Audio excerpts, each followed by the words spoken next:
కొత్తిమీర పచ్చడి కోసం ఒక కట్ట కొత్తిమీర, 4 టమాటాలు, 15 కాయలు, పచ్చిమిరపకాయలు వేస్తున్నాను. కొత్తిమీర పచ్చడి సూపర్గా ఉంటుంది. కొత్తిమీర పచ్చడి కోసం 4 టమాటాలు కట్ చేసి వేసుకున్నాను.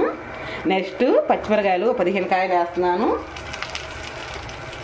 దాంట్లోకి 2 స్పూన్లు ఆయిల్ వేసుకుందాం.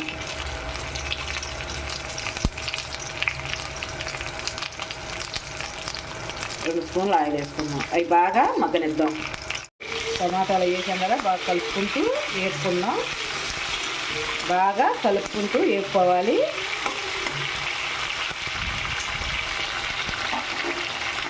టమాటాలు పచ్చిమిరకాయలు వేగినాయి బాగా.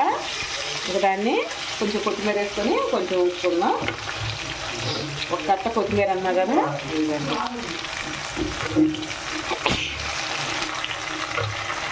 ఒక కట్ట కొత్తిమీర వేస్తున్నాను. ఒకసారి చింతపండు కూడా వేసుకుందాం మనం.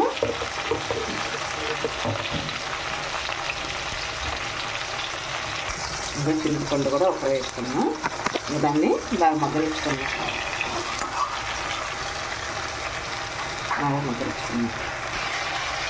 ఒక స్పూను ఉప్పు వేస్తున్నాను.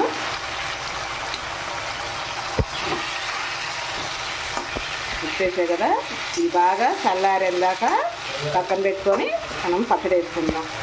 ఓకేనండి, గ్యాస్ అట్టేసుకుందాం. వేసుకోవడానికి జార్లో 2 చిన్నులపాయ రెబ్బలు, కొంచెం జీలకర్ర, నెక్స్ట్ వేసుకుందాం టమాటాలు. అవి ఎగో వేసుకున్నాం. మెత్తగా చట్నీ చేసుకుందాం. మెదిగిందండి. ఇంకా మనం కొత్తిమీర పచ్చడి రెడీ అయింది. ఇదిగండి, మరీ మెత్తగా వేసుకోకూడదు, అలానే మరీ వేసుకోకూడదు. బాగా ఇదిగో చూడండి.